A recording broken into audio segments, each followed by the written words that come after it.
Welcome to Pacific Northwest Mike Check, where Mike Connolly, owner of Windermere Real Estate Central Inc. in Kirkland, shares his lifetime of experiences as a successful businessman, real estate broker, and Pacific Northwest enthusiast.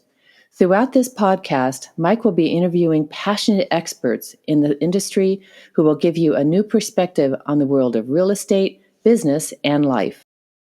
Hello, and welcome to episode number 7 of Pacific Northwest Mike Check. My name is Sophia. I'm the moderator, and I'm joined by Mike Connolly, the host of our podcast. How are you doing, Mike? Very well. Very well. Good day to you all. I'm very excited about our guest coming on board today.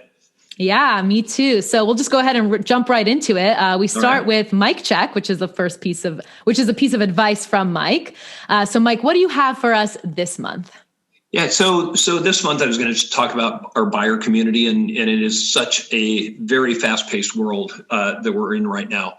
So as you enter the marketplace, of course, my advice is always speak to a good broker, interview. But talk to that broker about the pace of the market, because it's not for everybody at this point in time. It's very, very frenetic, to grab a word I don't use very often, I suppose. But it's just incredibly competitive right now. So having somebody guide you in that world to make sure that you're successful in your looking for a home, really important.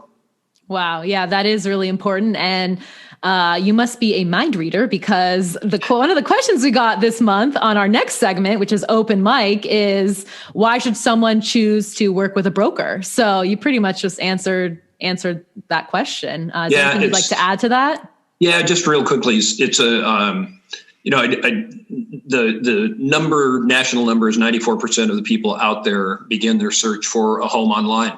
But the very, very large majority of those folks quickly look to the services of a real estate broker. And again, hitting make sure you interview well, get reviews and testimonials, getting in the hands of a good broker and understanding this very, very complicated environment we're in right now of negotiating a sale is really important. Yeah, that is.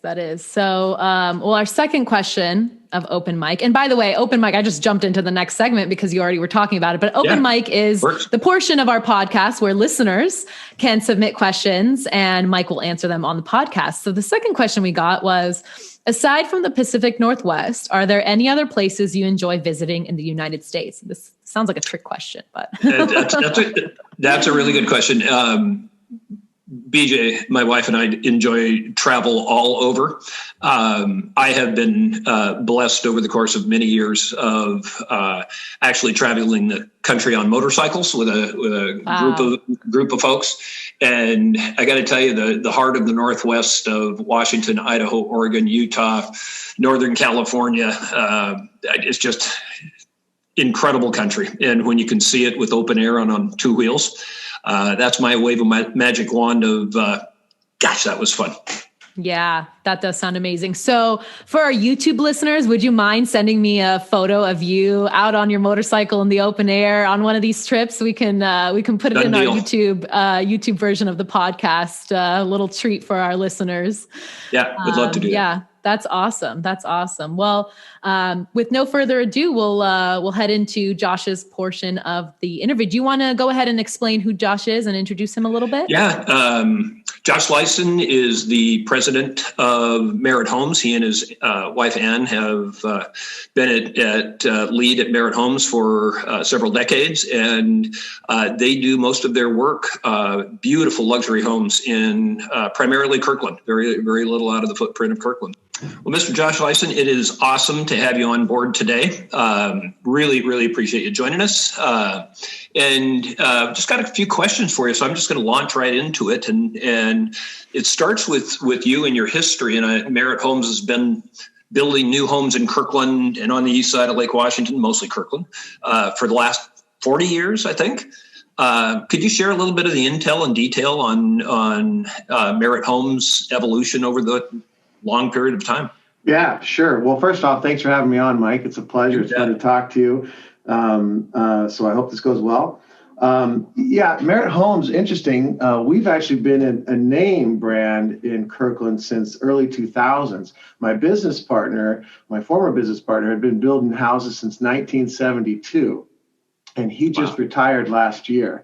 So pretty long legacy building homes. And one of the guys who wore his work boots all the way to the end. He was always hands-on and on the field. So he taught me a lot. And I got started with Greg in the early 2000s when I had an interest in real estate and going out on my own and starting my own business. And I befriended him as my wife and I bought our first house, a 1954 Rambler in Rose Hill, and fell in love with the process. And he was kind enough to show me a few things. I would meet him in a garage, and he would turn over a 2x6 and take his carpenter's pencil out and tell me what the numbers were on how a performer would go together at a high level. And so that's how it all started. Wow. And then I would go out, and I was young and aggressive, and I'd go find property and take them to him. And after a period of time, he sort of got worn down, so to speak. And he would come with me and sit with people at their kitchen tables, and we would talk buying the property. And we did one deal, and that went well together. Then we did another, and I was working a day job at the time. This is the early 2000s. And after a couple of deals, we decided, this is too much to do on the side. And so my wife was getting tired of me being gone in the evenings and working at the weekends. And so he made me an offer to buy in 50% of Merritt. And at that time, we were building 2 or 3 houses a year. And so I came in, and we just had twins too. That's right. And so I left. Pile it on. I left my job with steady pay and healthcare benefits in 2000.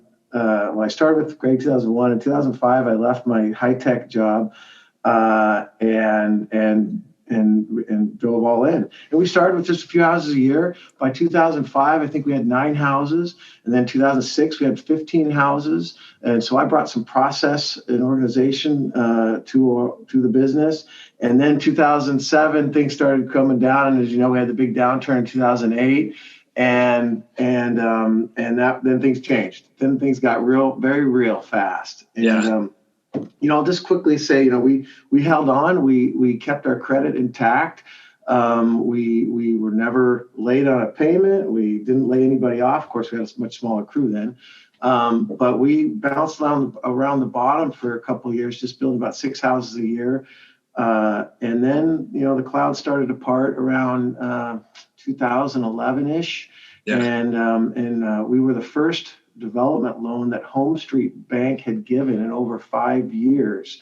And it was funny. They asked, what the criteria to get a loan at that point from any bank was, did you screw any lenders? Had you gone bankrupt? How did you keep your credit scores intact? Did you survive? And so we met that litmus test, and we were fortunate. And then things started really climbing from there.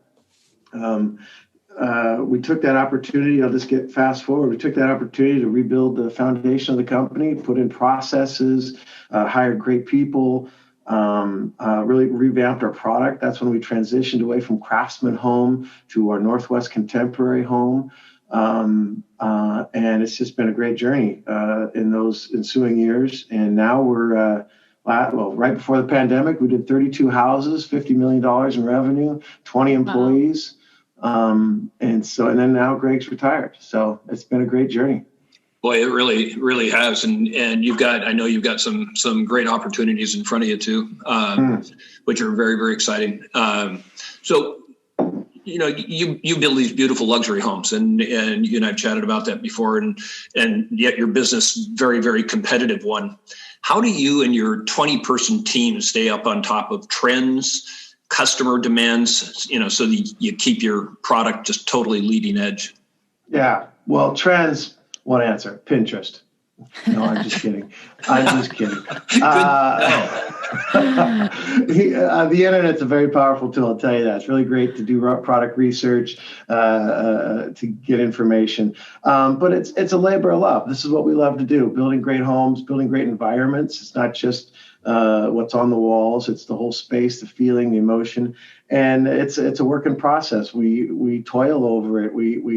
It's not just one thing. It's talking about it. It's constantly. It's going out and seeing other products. It's getting inspiration from different designers, and working through things and not being afraid to try things. We did the Northwest contemporary style at the time. I remember one of the builders said, don't you build a house with a roof with a pitch in the middle anymore? All our houses have butterfly roofs, or angles, or hips, and, pretty angular. People tend to say, I hear often that when they drive by one of our homes, they can tell, oh, that's a Merritt Homes. And so it's just being fearless and trying things. The pace of change has quickened. The availability of new products, textures, materials is much more vast than it was when I started in the business 20 years ago. So it's an ongoing process. Yeah. And you guys do stay on top of it very, very well. And we know that in our part of the industry as well. Great. Well, thank you. Yeah. Well, you were mentioning that right before COVID, you guys were building lots of homes and it was hustling and bustling. How has COVID changed the home building industry? Oh, good question. That story has not been done being written. I think I'd probably divide it into a couple of fronts. First, there's product.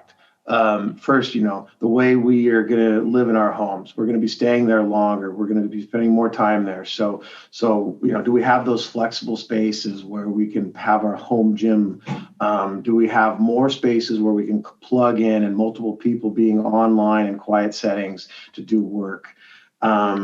Outdoor living, we're going to be entertaining right now in small groups, very small groups. And so making sure that we're having covered outdoor living and building that out, thinking through that even more so because we'll be spending more time there. So that's kind of a snapshot on the home front. Those are some of the key areas. The master spa has been one of our tenants for a while. So now I think even more so, making that a refuge in the home to be away from work, which is just down the hall maybe. Yeah. So that's the product side. The staff side, I was not a fan of remote work or working from home prior to COVID. I was adamantly against that. We've got office space here. My idea of working from home was, a couple more trips around the kitchen island during the day, seeing what's in the ice box, the cat jumping on your lap, doors being, kids coming in, these kind of disruptions. But I'm a convert. We were fortunate. We've been all in the cloud for a number of years. And some of my project managers had to work from home. And with the cloud computing and the power of these digital tools, project management tools, pretty fantastic. We've been able to check in with each other and group chats and team chats and pretty much stay on. There's some corner cases. It's not perfect. So we kind of have a hybrid model. I don't think we'll ever go back to the office team being 100%, 40 hours a week or so in the office. I think there'll be some sort of hybrid. There's nothing that replaces face-to-face. But saving on commute time, actually some distractions that were in the office don't exist at home. So that's we're working through that. And I'm more open to it now. And so it'll be some hybrid in the future for us, with possibly opportunities for people to work remote, full time. We have some people doing that could stay that way. Obviously, you can't build houses remote, so those are in the field, and we're just more safety protocols, keeping our distance, face coverings, more hand sanitizer, wiping down contact areas, things like that. But it's kind of funny. The joke was when we got shut down, it was like, well, I don't get it. We have a hard time getting 2 or 3 guys to our job site in good times, let alone in good COVID times. So this is one of the safest places to be. There's absolutely no human contact some days. So that was a bit of anyways, but obviously we can't get product. That's been huge. We just closed a $3 million house, had planned for a 60 wide inch, nice thermodor, built-in refrigerator, and had to tell them, sorry, you don't get your refrigerator for 2 months. Oof. Wow. Yeah. Those have been some tough messages to deliver because the supply chain has just been decimated. Yeah. And that continues to be. So staff, let's say one other key point on that question, Sophia, is sales. It's accelerated, I think, some trends that were in the works as far as our buyers being online, the advent of Zillow and Redfin, and buyers getting all the product and consumer information they need to educate themselves, learn about a market, learn about a builder. And that's just accelerated. So now we're doing more virtual tours through FaceTime or recorded videos, just more upping our digital content to meet what our buyers are requesting. So that's been interesting, and we're actually investing more and more in that. So we'll see where that ends up. And then I think you had a portion of it was where we see this in 5 to 10 years. And my thoughts on that were, given the construction challenges, weather, supply chain, I can see, we see more modular components coming, given our pricing and affordability issues that are chronic across the country, especially in these high priced areas like Kirkland or Seattle. See more smaller homes, more density coming. Those are two big changes for sure. Well, that is great insight. As far as kind of the unfolding landscape of what's going on, I hadn't thought about the modular. And I know you face a lot of challenges as a home builder. I've always looked at, from the outside in at your part of our industry, and the 4 elements that are probably of most concern as I look at it are land, labor, materials, and zoning and restrictions. If you could wave a magic wand and for changes you would make, what would you suggest to make things more efficient for your work? Yeah. Well, what's top of mind right now on a number of fronts. I mentioned supply chain, obviously, fixing our supply chain, but I think that will fix itself as COVID subsides, hopefully in the near future. I think so too. But permitting is as prices of land, of homes just continues to escalate at such a rapid pace. The Seattle Times posted yesterday that December had the second highest price increases the Seattle market was year over year, behind Phoenix. We have to get our throughput through the permitting process faster. When Merit Homes, we've been traditionally a short plat infill home builder. We buy property and subdivide it into 2 lots, 4 lots, 6 lots, something of that nature.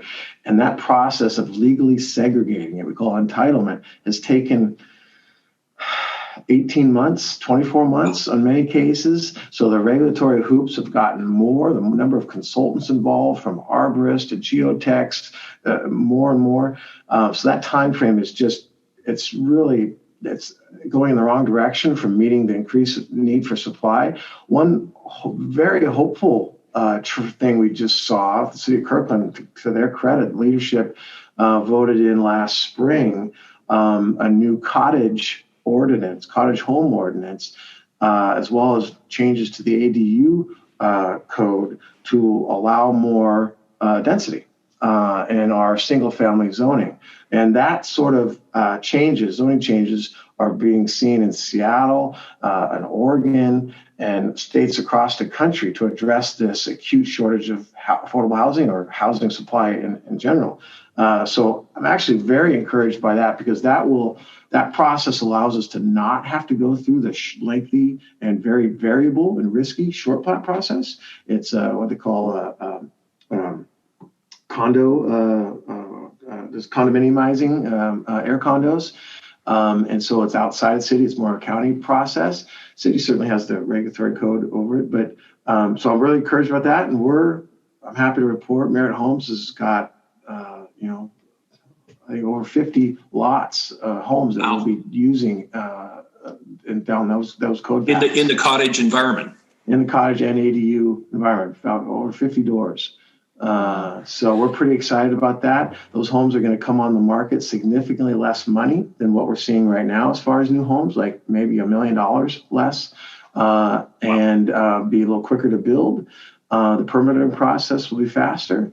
And so we're super excited about it. I hope the city will allow us in the market to work through those things and not put too much restriction on some idealized version of how they see that code being implemented. So yeah, that's one positive thing. It's probably the biggest zoning change I've seen in 20 years of doing this. Yeah, that's awesome, and I'm excited for you and what that can bring to our table with regard to what we can sell. Right. By the way, quick bunny trail is I was on the phone with David Barnes a couple days ago, one of the planners, and I did suggest your name as a good input for some of their planning in the Moss Bay and Everest neighborhood. So just sorry I ventured out just past. No. I encourage the city to reach out to the development community at every opportunity. I mean, if they want to address this affordable housing crisis, if they're serious about that, we need to all work together on that. And I wish we could have more opportunities to work with the city on that. Yeah. Yeah, that's awesome. Mm-hmm. Great. I have a quick question. So you said short plat housing. What exactly is that for a listener, including myself, who doesn't know exactly what that is? Sure. Well, traditionally, you have to have a separate tax parcel, separate legal description of the property. So you take a larger property and you subdivide it, or you segregate it. It's the short plat is what the term, the permit process you go through. One of our questions was with regard to affordable housing, but I think you addressed a bit of that in terms of what's going on in Kirkland and specifically what's on your palette for the next year or so. Anything to add to that in terms of is there an answer? Because I mean, we're talking about homes that are $1 million less than your beautiful homes at $2 and $3 million. But is there other answers to affordable housing in Kirkland and the Eastside? Increasing density. That's what's the need is. You got to add more density. And I think this program is like I said, is the biggest program that I've seen that will allow that to happen. I mean, our house prices for new construction have gone. I mean, I've seen it in Rose Hill, just in Rose Hill where we focus. When I first started in the 2000s, the houses were selling for $400,000, $500,000. And then they quickly got up to 800, 900. We've reached $1 million. It seems like in just a couple of years, we've gone from the low millions. Now we've just this last year gone from over into the 2 millions. We sold a house. We sold a house in the high, I think it was for 1.8, 1.9 last fall. A similar house plan in a different location, albeit a better site, sold for 2.3. So just huge increases. And I don't say that as, our job. We have to go replace these lots. It's one of the things I'm always putting myself out of business, right? When we say that, when we sell a house, we sell the land with it. We got to go find another piece of property. So we always have to find the highest and best use for land. That's our job.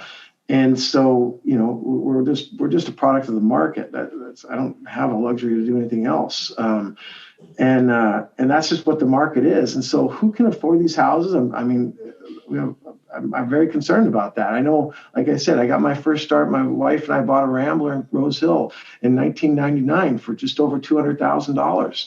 And I don't see myself doing that if I was, fast forward 20 plus years, doing that today. So I'm very concerned about those people in our community. If we want to not be a single type of demographic in Kirkland, if we want to have a very demographic of teachers, of service workers, of other people who do real work here, not just remote high-tech workers, where are they going to live? And so I see this may not be their product. It may not be everybody's product, this sort of smaller 1,700 square foot or ADU sort of home, but it will allow another option that will allow either move-up buyers to move into there, freeing up condos or smaller homes or less expensive homes. So it's just going to be another product mix. We need some more product diversity for single-family homes to try to break this logjam open. So I'm super excited about it. I think it's going to be great. again, I just hope the regulatory environment allows us to move through it. There's some significant challenges with it. There's some significant hurdles. We don't know how strong the market is. We're putting a lot of our resources behind it. Yes, and to be in this game with that many lots and the prices we're paying for Kirkland land. So it's a bit uncertain, but again, it's just something's got to happen. Not everybody can afford $3 million homes. Well put. Yeah. Well put. Yeah. Well, I had the pleasure of actually working with you last summer on Attain Housing's Business Heroes campaign. And you and your wife, Ann, are heavily involved in the community, and you have a few irons in the fire in this category. Could you tell us a little bit about your contribution to Kirkland and why it's so important to you? Yeah, well, thanks for that question. To whom much is given, much is expected. We're very blessed, and so we want to give back. I need to do more. And so Attain, housing being something we're passionate about, and the way that organization reaches out to those in need in our community to provide them housing, the place where you raise your family, the place where you break bread with your neighbors. To me, that's a great place for us to put our efforts in. So it's been fun to work with Attain. They're a great organization. Of course, we used to do the serve the dinners, but those have been shut down here recently. So it's like they are just, call to donations for your viewers here. They need some help. And so that's one area, but I feel a strong call to do more. So a lot of need out there. Yeah, for sure. Yeah.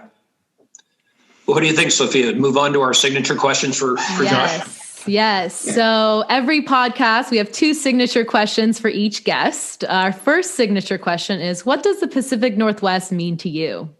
Oh, gosh.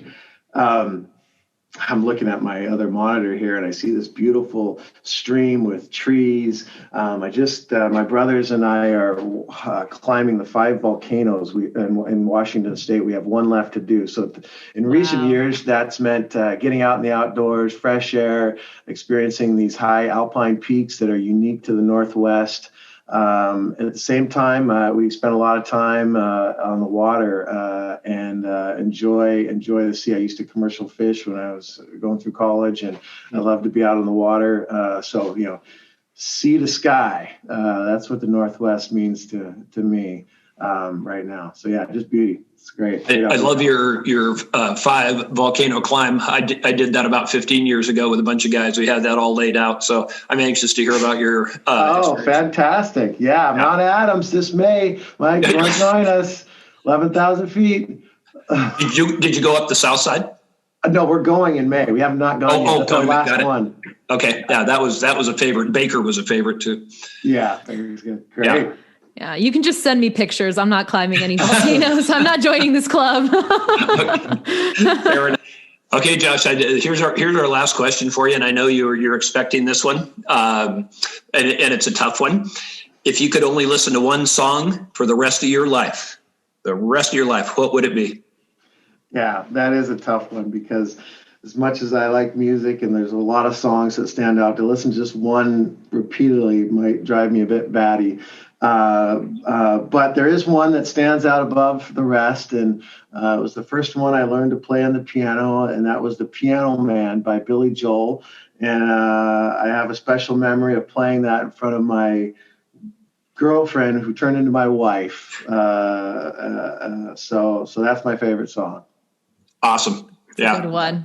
Love those memories. How long you guys been married? Married 20 years. Wow. 20 years. Yeah.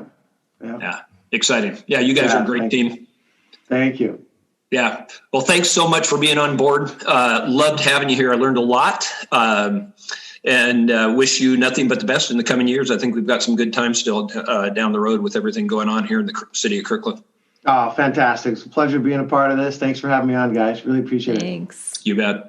Well, thank you so much, Josh, for being a part of our podcast today. That was some really interesting stuff going on here locally and really across the nation. So yeah, very much.